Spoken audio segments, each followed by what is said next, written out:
moltes gràcies a tots per estar aquí i perquè ja us dic gràcies per aguantar-me durant aquesta estona que xerraré i moltes gràcies a la Fundació Carulla per haver comptat amb mi, ha sigut un honor i bueno, espero complir les expectatives.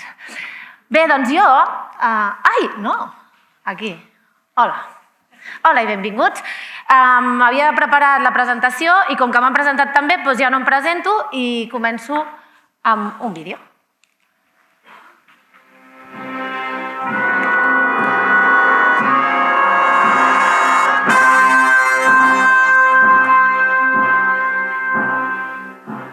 The ground beneath our feet is the surface of a planet whirling at thousands of miles an hour around a distant sun.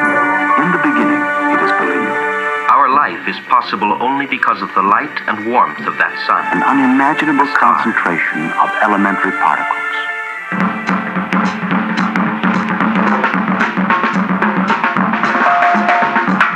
The biggest cause in Hollywood is saving the earth, climate change and all that.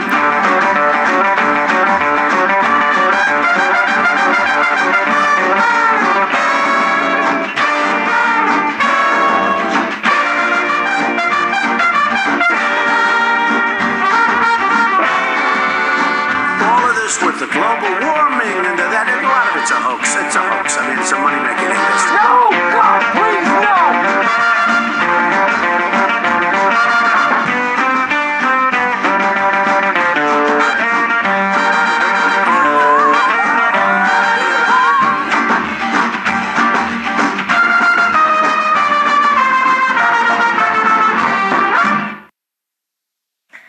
I és que la dicotomia entre desenvolupament i sostenibilitat és falsa, perquè sense planeta no hi haurà economia que valgui, no? Això ho deia Al Gore. I, clar, hi ha un moment que quan sabem, o som conscients que consumim 1 milió d'ampolles cada minut en el planeta, això vol dir, perquè us feu una idea, perquè clar, tu dius 1 milió i a cada minut i no, ja ningú sap de què estic parlant, doncs imagineu-vos que cada 2 minuts omplim una Torre Eiffel d'ampolles de plàstic. Això vol dir que en una hora tenim 30 Torre Eiffels, encara les estem veient, no? Però és que en un dia són 720, no? És com... Clar, i això ens porta a que... Bueno, ja sabem que el plàstic forma part de les nostres vides. Si comptem o fem una equivalència dels microplàstics que anem ingerint durant la setmana, arribem a l'equivalent a que ens mengem una targeta de crèdit cada setmana. Això fa que hi han trobat diferents tipologies de plàstics a les nostres femtes, que hi ha microplàstics a l'aigua de la pluja, al gel de l'Àrtic, fins i tot a la llet materna, i bum, no? És com, ostres, és que ens petarà el cap, no?, amb tantes coses, què estem fent? Bueno, no, jo venia en plan positiu. He començat així una mica saco, però és una mica saco que hi ha un moment, no?, que sembla que tot és negatiu, que tot està malament. Però no, la meva xerrada d'avui va sobre, molts segur que els coneixeu, no? El Capitán Siam, que deia que els petits gestos són poderosos. Doncs aquesta és una mica la idea, que entre tots, els petits canvis que fem, els petits gestos, podem fer grans coses. I és que un sol pensament positiu al matí pot il·luminar tot un dia. Us aniré ficant frases d'aquestes, que m'he estat buscant frases motivadores per la xerrada. No sé si coneixeu en Sebastián Salgado, que és un fotògraf brasileny, que ell i la seva dona han plantat 2 milions d'arbres durant 20 anys per revertir tot l'ecosistema de la deforestació que estava patint el Brasil. Aquest és ell amb la seva dona. I perquè us feu una idea, això és on vivien el 2001 i com estava el 2019. O sigui, el gest de 2 persones, evidentment amb els seus col·legues, perquè suposo que van necessitar ajuda, però han pogut fer grans canvis. Ostres, són 2 persones, no? Per tant, aquí comencem a veure que podem ser generadors del canvi. De fet, suposo que també us deu sonar el Boyan Slat, i aquí una mica és aquesta part de l'educació, de que ell, en un projecte d'institut, crea un sistema revolucionari que avui en dia es diu The Ocean Cleanup, que és una màquina per netejar tots els plàstics que podem trobar en els mars i rius. O funciona com una xarxa i arriba a recol·lectar tonelades i tonelades de plàstic en els oceans. I això ho va crear quan tenia 16 anys en un institut, perquè veiem lo potent que arriba a ser l'educació. I, com no, jo per què faig el que faig? Faig el que faig perquè tinc la sensació que necessito deixar un llegat pels meus fills. Tinc 2 nens i penso, jolines, quan parlem de sostenibilitat, la sostenibilitat és tenir en compte la part social, econòmica i ambiental. Sense una d'aquestes 3 parts no és sostenible. I és per satisfer les nostres generacions, però sense perjudicar les generacions futures. Jo era escolta quan era petita i quan anàvem al bosc, a la muntanya, sempre havíem de deixar tot igual o millor que ens ho havíem trobat. I crec que hem fet tot el contrari amb el planeta. Aleshores, jo penso que els meus petits gestos ajuden a fer un futur millor pels meus fills.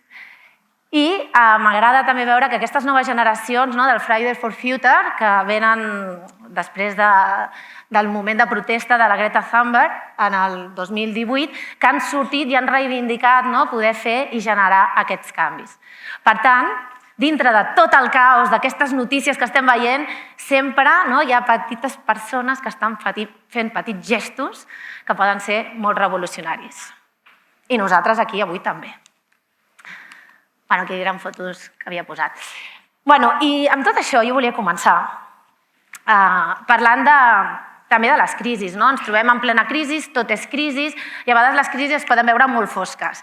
I ara comentàvem que una de les meves crisis, que n'he tingut diverses, va ser el 2015, després de la meva segona maternitat. De fet, vaig venir a fer una xerrada aquí i poc després vaig caure en el pou. Hi ha un moment que ja no pots anar més avall, llavors ja l'únic que et queda és pujar cap amunt.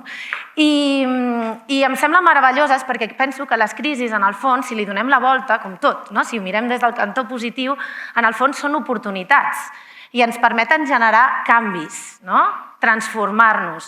Aquí va ser el moment en què jo era autònoma, soc autònoma, i en aquell moment era autònoma i encara estava pitjor el tema cara. Tenia 2 nens, veia que no podia ni fer baixa de maternitat, no guanyava, era un drama. Tenia clients que només em feien que demanar coses però després no em pagaven. Sabeu allò, todo mal? Doncs així estava jo.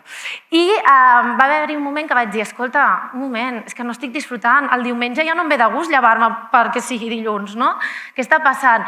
I va ser com, hay que resurgir com l'ave fènix, tirar cap amunt. A partir d'ara només faré allò que em mogui i que em faci papallones a la panxa. Si no, doncs no ho faig i em dedico a ser mare, que també és tota una feina, no? Doncs va ser prendre aquesta decisió i el món em va canviar.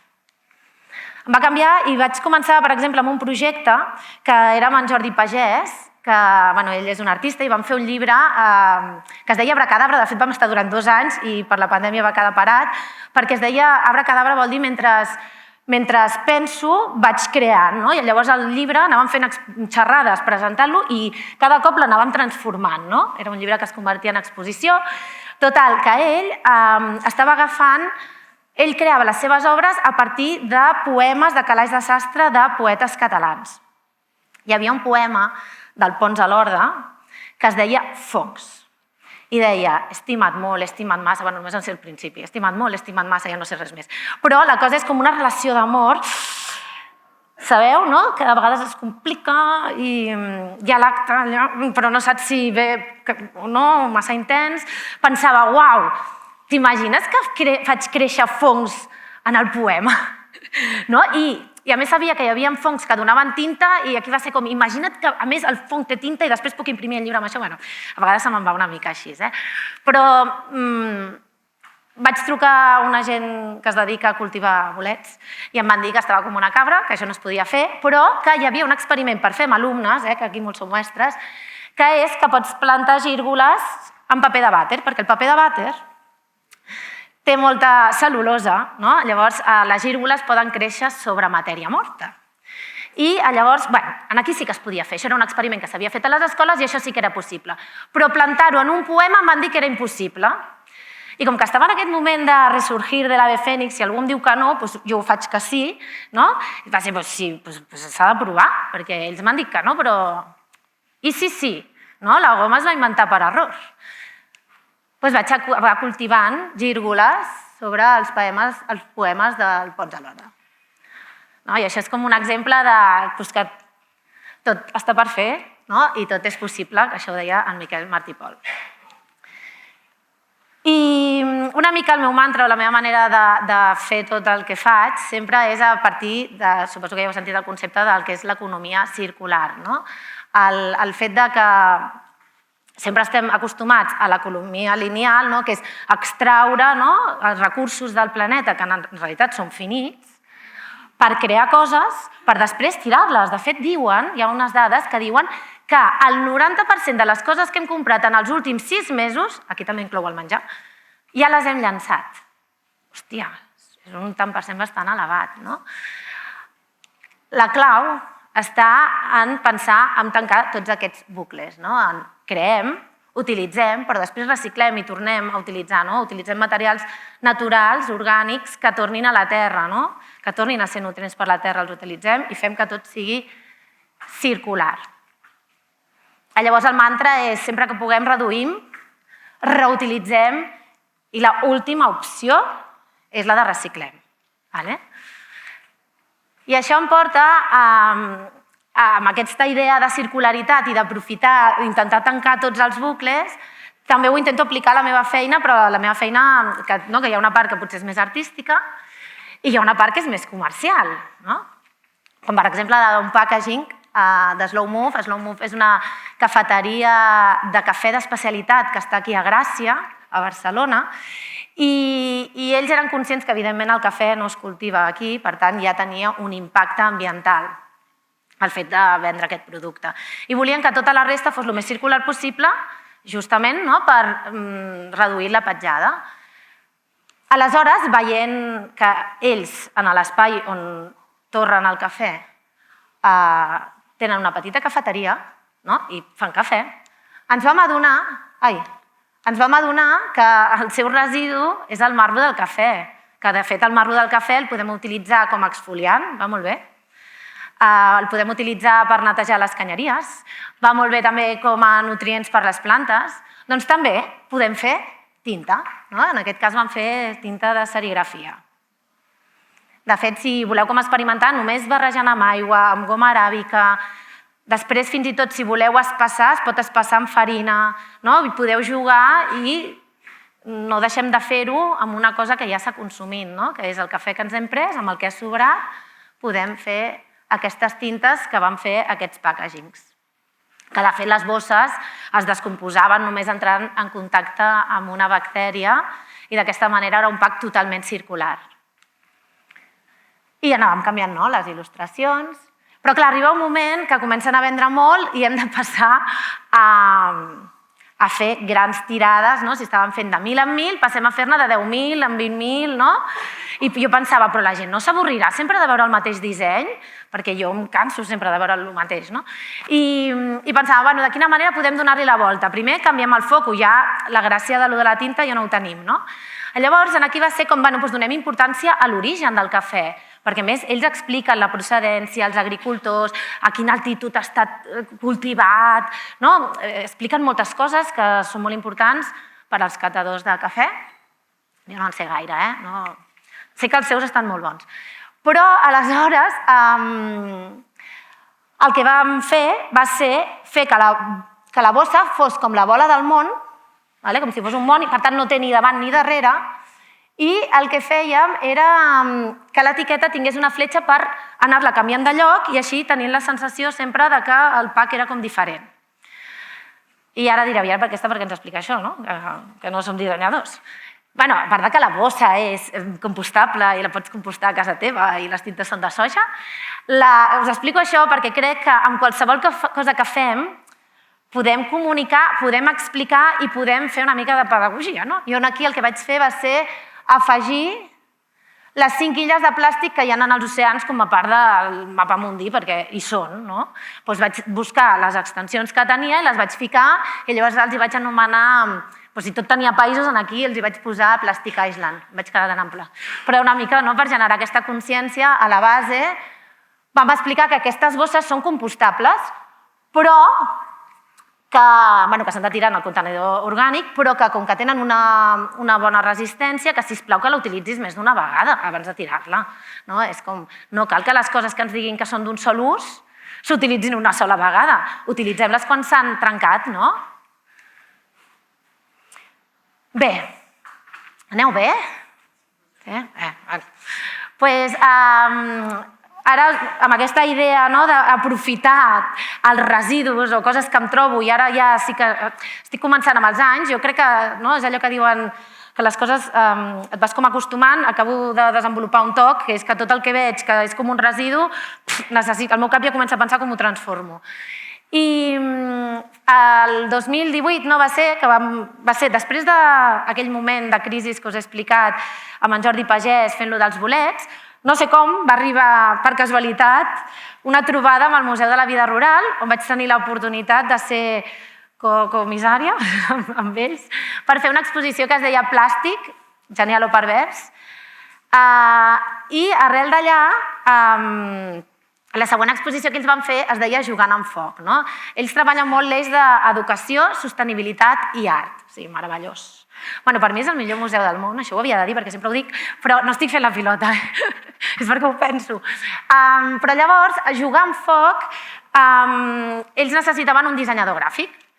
I en aquell moment hi havia hagut, el 2019, va ser l'incendi de Ribera d'Ebre, que va ser un incendi bastant heavy, i jo pensava, què podem fer per conscienciar la gent de tot el tema de la prevenció d'incendis i, de fet, quan hi ha un incendi, com podem transformar tot allò que ha cremat? Què podem fer?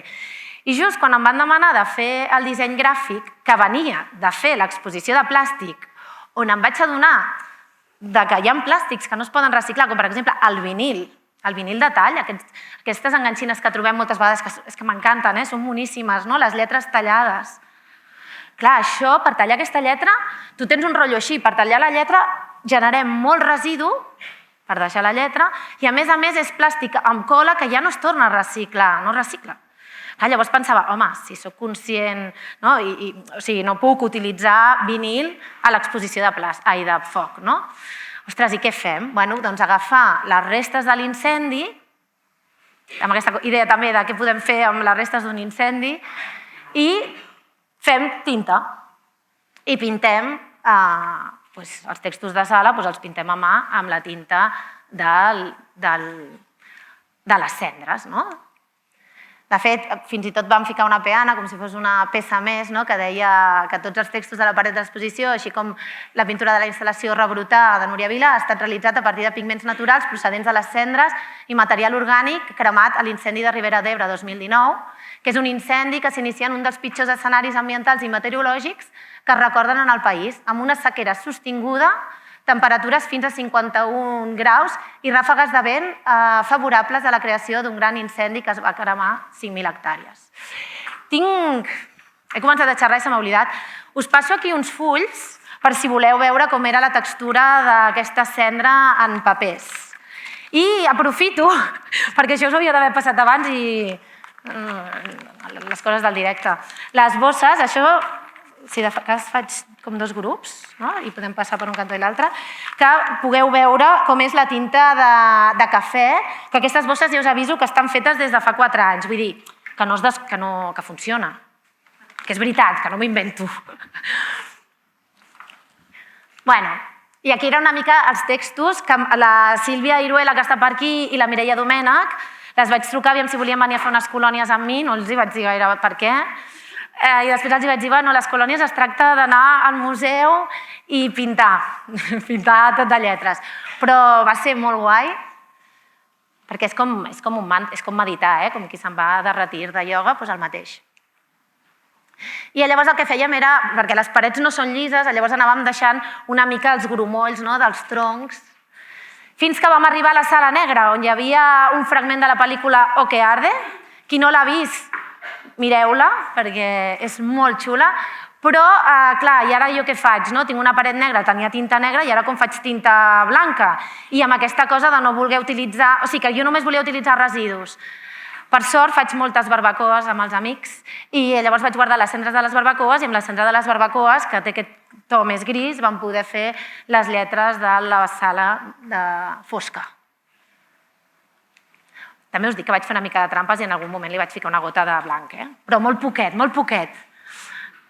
Bueno, i això era el túnel de la instal·lació, de quan entraves, que hi havia com uns vídeos similar al d'aquest que us he posat a l'inici, que et ficaven com en context i quan entraves volia transmetre la idea que sempre m'havien explicat els meus amics bombers. Els deia, què és el que més us sorprèn d'un incendi? I em deien, el silenci. Que quan s'ha cremat tot, el bosc sempre té soroll dels animals. De cop i volta és el silenci i el... que de tant en tant se sent un... I una mica va ser el que volíem aconseguir, de que entraves, hi havia una moqueta, generar aquesta cosa fosca que jo deia, vull que la gent s'entrebanqui, que tregui el mòbil per veure que tot estava pintat amb aquestes cendres, però generar aquesta cosa de que de cop i volta no hi ha soroll, no hi ha res, s'ho ha menjat tot. Però es deia el rebrotar, o sigui, que això és el resurgir de l'ave fènix. Això forma part de les meves crisis, és que hi ha llum al final del túnel, només que hem de veure la part positiva i anar cap amunt. I després, quan sorties de...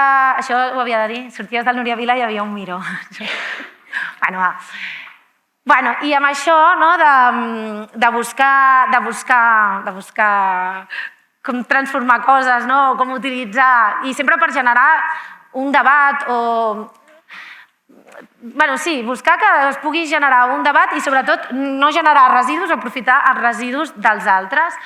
ATM em va trucar l'any passat perquè feien 25 anys i vaig bé de temps, estic anant bé, no? Ah, molt bé. Doncs així em relaxo. Doncs em van trucar perquè feien 25 anys i em van dir que si volia fer un mural. Després em van dir que, a més, si volia fer el logo dels 25 anys, però primer em van dir un mural. I en aquell moment el cos em va dir, no, jo no soc artista, no sé, només treballo pel Museu de la Vida Rural.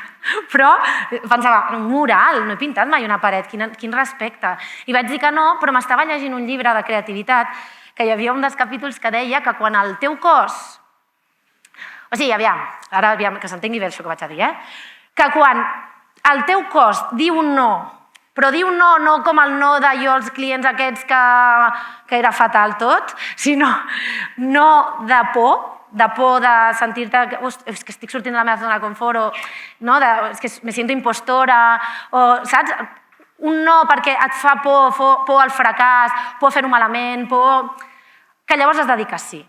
I llavors vaig dir sí, però en el fons volia dir que no, I llavors vaig pensar, 25 anys, un mural, què faig, no? Llavors vaig pensar, aviam, primer de tot, el futur és femení, no?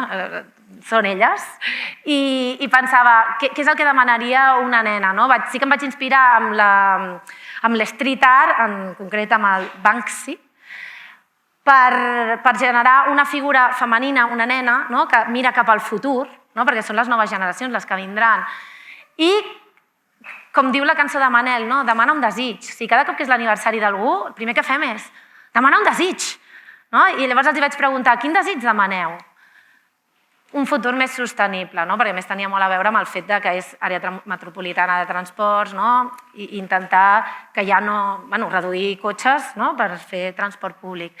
Aleshores, amb això per un futur més sostenible, el que vam fer, i això té molt a veure amb Mutare, és que l'indicador del canvi climàtic són les papallones. Llavors vam voler fer papallones d'origami. En vam fer moltes. Vaig fer moltes papallones. Si algú vol que li ensenyi a fer papallones, jo li ensenyo. I aquestes papallones les vam fer en paper, que era paper que s'anava a llançar. Les impremtes, hi ha un projecte que es diu Escola Impremta, al final de tot us deixaré com uns links. Hi ha un projecte, que si no el coneixeu, sobretot els que teniu escoles, i centres d'arts, és igual qui vulgui, es diu Escola Impremta perquè les impremtes no tenen excedent de paper i no tenen prou capacitat per guardar tot el paper que els dissenyadors demanem, perquè volem aquest paper, no aquest, no, és que vull aquest. Llavors, clar, quan demanes paper no pots demanar 3 fulles de paper, demanes així de paper i tu potser només utilitzes això i amb això què fem? Pagat està. Doncs, i a més estem parlant de fulles de... Això què vol dir? que em queda poc. I llavors, això és important perquè les fulles són de 50-70 o 100x70, o sigui, clar, imagineu els vostres alumnes experimentant fora del paper, saps? Que sempre és com una 4, no, expandint-se. Bé, doncs podeu contactar amb Escola Imprenta, l'únic que heu de fer és anar a buscar el paper, quan hi ha excedents. Bé, doncs nosaltres vam fer papallones. Aquesta tinta que veieu és tinta de contaminació de cotxe extreta dels tubos d'escap dels cotxes de Nova Delhi. Nova Delhi és la ciutat més contaminada del món. De fet, hi ha una equivalència a que si fossis fumador seria com fumar-se 100 cigarros al dia, respirar l'aire d'allà. I el que fèiem era que les papallones estaven plenes de contaminació i mica en mica anaven perdent aquesta contaminació. I a mi em van dir una paret i al final vaig marxar del quadre i me'n vaig anar pel sostre, per les parets, per tot arreu. Perquè la creativitat és inventar, és experimentar, és créixer, és arriscar-se, és trencar les regles, equivocar-se, jo crec que equivocar-se és el millor del món, i disfrutar, gaudir. O sigui, les papallones al matí les hem de tenir. I ara sí que acabo amb l'últim projecte, que després de la pandèmia, després de l'exposició de foc que es va inaugurar el 19 de febrer i el 14 de març ens van tancar, i va ser com, la gent no podrà veure el Miró passant per la Núria Vila, això era un trauma. El museu em va trucar i diu «Ei, hem de fer alguna cosa per les xarxes». Mireu, aquest vídeo, que surt la Sílvia i la Mireia, que acabàvem de pintar tots els textos de l'exposició de foc, i clar, imagineu-vos, allò era un festival. I l'Albert, nosaltres ens dèiem les Àngeles de Charlie, i l'Albert era en Charlie perquè sempre ens parlava pel megàfon o coses així, sempre és el que ens ho resol tot. I llavors en Charlie ens havia gravat amb la càmera aquesta de seguretat. I quan em truquen, i clar, veníem d'una pandèmia amb 2 nens, jo superbé, estimo molt a la meva família, però vaig pensar, uau, t'imagines fer un gran hermano i em confino amb les meves amigues com 4 dies, però és feina? Perquè li vaig dir a la meva parella, dic, Eloi, m'han contractat, és feina, me'n vaig 4 dies. I clar, perquè era aquell moment que era un grup reduït. Total, que va néixer Leftovers. Leftovers neix dels sobrants, d'aquest toc, ja li direm toc, d'intentar on la gent veu escombraries, nosaltres veiem oportunitats, o sigui, és això, veieu escombraries? No, veieu oportunitats. A més, és gratis, Llavors, vam muntar aquest grup en el que, aquí la cosa se nos fue de madre, o sigui, ens vam flipar, mogollón, vaig treballar molt, no us penseu que va ser així, no? Però ens ho vam passar molt bé. La història era intentar fer com un gran hermano, però des de les nostres xarxes socials, ens anaven gravant tota l'estona, fèiem 3 entrevistes al dia, 2 eren per Instagram, l'última sempre la fèiem des del canal del YouTube del museu. Aquest primer any, i després cada dia experimentàvem i tot el que experimentàvem ho gravàvem i tot això ho compartim en un web que si voleu podeu entrar per si voleu fer activitats a les escoles i així. Jo crec que d'allà podeu treure molts recursos. La història estava en que entrevistàvem a gent que anava en context amb el tema que parlàvem. I el primer confinament va ser parlar sobre el malbaratament alimentari. És que el malbaratament alimentari, gran part d'ell passa a les nostres cases. Llavors vam parlar amb Green Mama, que és una influencer d'alimentació healthy, que aquí també va ser una nada d'olla, perquè ella ens va fer els menús d'esmorzar, dinar, sopar, i amb els sobrants del que ens sobrava del dinar, sopar, esmorzar, nosaltres fèiem tintes, fèiem paper, fèiem biomaterials. De fet, us ho vaig passant mentre vaig parlant. Això és un biomaterial fet amb la closca de les taronges. Aquí us passo un paper tenyit de col lombarda, i aquest sí que fa molt temps, aquest el vaig fer abans, aquí és fulls reciclats. I això eren, aquí són els que estaven xungos, 10 minuts. Aquest està amb el cafè o xocolata, ara no ho sé, i aquest és col lombarda. La col lombarda, experimenteu amb ella, si li fiques llimona es torna rosa, si li fiques bicarbonat es torna verd, i podeu aconseguir, com que és molt variable el pH, tota la gamma cromàtica. Jo us ho passo. I aquí unes bosses que estan impreses amb l'os de l'aguacate, ceba, i la serigrafia que hi ha aquí, que veureu, aquesta és de cafè. Total, que llavors ens vam sumar una cosa més, que era fèiem uns directes amb Green Mama des d'Instagram perquè ens ensenyés a cuinar i és que no arribàvem, o sigui, era com me voy a morir. Bueno, i total, que vam aprendre a menjar i de fet ja ens ficàvem música i fèiem, mira, un pancake que ens va fer de plàtan, no sé què, a lo Rosalía, no? Ballàvem mentre... non-stop. Bueno, aquí era com experimentàvem i us deixo un vídeo que ho explica i vaig a beure aigua. Aviam.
Bueno, i aquí era l'exposició que vam fer de tots els papers, a més anava tot com relacionat amb... Fins i tot ho pintàvem com si fos menjar, no? Jo què sé, et podries trobar una xocolata feta, bueno, hi havia carbó, i després amb cafè, no? O amb cafè i cúrcuma i xocolata. Bueno, estava tot pintat de tal manera de fer gammes cromàtiques, però també que tinguessin com un sentit, no? Que fossin com quasi plats.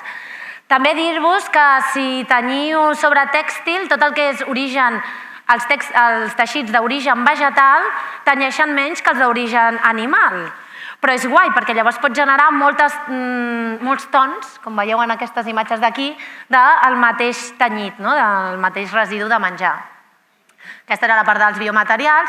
I el següent any ens van dir que si volíem continuar, llavors vam començar a treballar a partir dels residus del Covid i poder fer una reflexió sobre tot el que estava passant o tot el que havia passat amb el Covid, que sí que és veritat que tot el que s'havia guanyat amb deixar d'utilitzar residus d'un sol ús va tornar.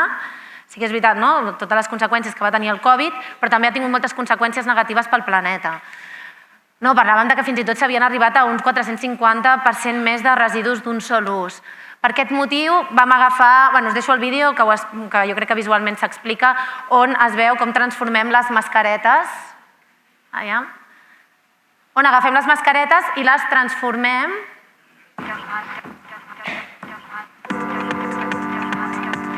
Es podia fer d'una manera mecànica, que és amb unes planxes de calor que les escalfava molt, o es podia fer amb la planxa casolana, es pot transformar i depèn de si li fiques més calor o menys, pots aconseguir textures més dures o més toves. Vull dir que tot es tracta com d'experimentar i es pot fer tant de manera industrial com de manera casolà. A més, aquí el que fèiem era una instal·lació que recreàvem un espai de tanatori, com de planeta, vam fer una urna de cendres i llavors hi havia un llibre que era com de recordatoris i allà sí que ficàvem totes les dades de l'impacte. Totes les dades de l'impacte que havia provocat tot el tema dels residus durant el Covid amb les mascaretes, residus sanitaris o residus de packagings d'un sol ús. I llavors la gent podia participar, escriure en aquest llibre i de fet, ara crec que surt ara, que hi havia com una participació després de la performance que vam fer, perquè al final amb Leftovers, bueno, és tot com una performance així, no sé com definir-ho, és això.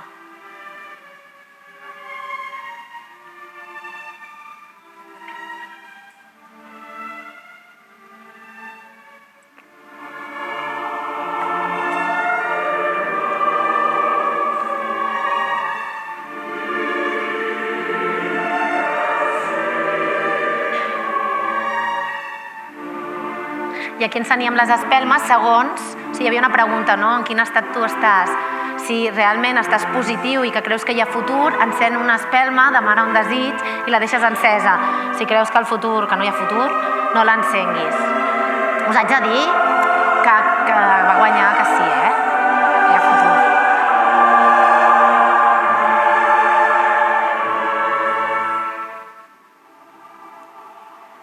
Bé, i com que em queda molt poc temps, aquesta és la imatge una mica de com quedava l'espai, les dades, no? Tens esperança del futur del nostre planeta, va guanyar que sí. Aquesta és la web, que després us deixo els links, el web on podeu consultar, estan des de totes les entrevistes fins a totes les receptes, de tots els experiments que fem, ho deixem com a obert perquè tothom pugui experimentar del que vulgui fer. I aquest any, que després ja us ho explicaran, que tenim aquí la comissària de Tros de Dona, que és la nova exposició del Museu de la Vida Rural, van comptar amb nosaltres per fer una petita instal·lació. Estàvem a l'Espai Terra, jo intento no desvelar gaire, només explico el nostre, que és que hi havia... Ens deixaven fer una instal·lació, i com som leftovers, recordeu, sempre treballem els residus d'algú. Clar, i ens diuen que l'exposició és de dones. I diem, hòstia, clar, és que residus i exposició de dones, i ara què fem, no? Bueno, suposo que ja us imagineu. Nosaltres, primer de tot, com que estàvem a l'Espai Terra, la instal·lació es diu aquelarre. Aquelarre vol dir cultivar la terra, però ja sabem que té una altra connotació també, no? És la reunió de dones, molts que han jutjat com a bruixes, que no eren bruixes. Total, que nosaltres el que fem és entrevistar 3 meravelloses dones, la Mireia, que treballa en temes de cosmètica natural, la Laia, que fa temes de llana i la tenyeix a partir de plantes, i aquí ja directament és el consum de les plantes per curar-nos per dins, és com per dins, per fora, per tenyir. Són 3 dones que el seu mode de vida té molt a veure amb la seva relació amb la terra i els seus coneixements medicinals que tenen aquestes plantes aromàtiques que en un altre moment serien jutjades com a bruixes. Nosaltres també, perquè clar, després vam dir, jo crec que l'homenatge, si es diu aquelarre, hem de fer un homenatge a totes aquelles dones que han sigut jutjades injustament, només pel fet de ser dones. I com que nosaltres treballem els residus, vam fer aquesta cúpula i els vídeos es veien al seu interior, com que treballàvem els residus, vam decidir que pintàvem... Un moment, abans això havíem de forrar tota la cúpula per dins de tela negra. Llavors, clar, tela negra, pocs recursos, i dèiem, gastar diners, tela, que és un teixit, que això ja té un impacte, per després, que només dura un any, me l'ha guanyat, no? Doncs Grit Granollers és un espai que treballen amb els residus de les indústries del voltant, del Vallès, on tu pots anar a buscar aquests residus en aquestes empreses, que són residus que s'anaven a llançar. I en aquest cas són unes bobines d'aquestes de... no sé com es diu el teixit. Allò que es posa per forrar els testos, que és com impermeable, és un teixit negre molt resistent, però que si la bobina no s'ha enrotllat bé, això ho han de llançar i no es pot vendre. I ens ho van donar. Meravellós. Això també us ho deixo, perquè a les escoles demaneu. Jo vaig demanant a tothom. No em gasto ni un euro. Me'l gasto en altres coses, però un altre tema. Doncs total, que en pintura tampoc. Llavors, com que parlem de leftovers, residus, dones, vam decidir, i com que a dia d'avui, per exemple, a la Índia encara hi ha una... com es diu això? Ai, ara no em surt maledicció, no? Allò de quan... Allò del gat negre, que tens una...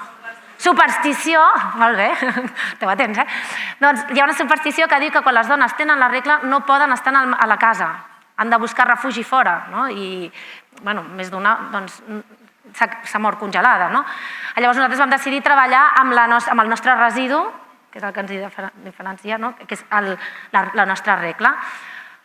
Haig de dir que va ser una experiència religiosa, això de l'Enrico Iglesias, però bueno, molt interessant perquè també és veritat com ens arriba a generar un rebuig algú que en el fons també és nostre. Bueno, és igual, això és un tema que ja debatrem un altre dia.